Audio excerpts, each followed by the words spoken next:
先把咱的镜头刷到台东市的丰英路，有一栋透天厝，伫个炸卖火烧厝，可能是一楼有电器咧充电，加上是真济空来转接，才全导火烧起来。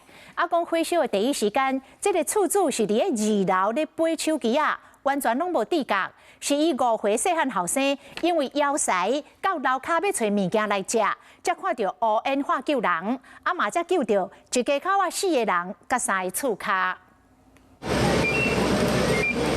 半暝啊，真侪消防人员聚集伫咧巷仔内底，因为这栋透天厝传出火灾。它是用什么东西？是不是？因为我们现在找不到火点啊。1楼大门口搁伫抽烟，消防人员摕手电筒斟酌伫咧走找。2楼等待救援的民众真着急看火下面，消防人员赶紧踩尾起，准备救人。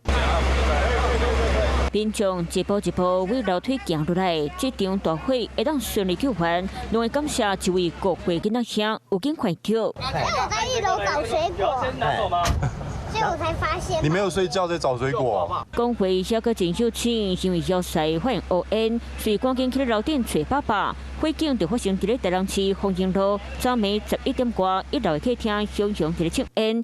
经消人员初步检判，可能是1楼的手机啊充电器咧导火。消防队接到通报，赶紧爬尾去咧楼顶，先救厝主一口14个人。火警爆发了后，才阁去咧楼顶，甲3位租厝的大学生给救落来。有吸到烟吗？先给他呕吐。充电器，手机的吗？还是什么的？啊？手机的充电器。这几楼？2楼。家在厝厝一口14人，含几个厝骹弄红救出来，小刷坐起咧救护车，敢若厝主小可砸着伤，7个人平安红救出来。啊，若现在导火，还阁继续调查厘清。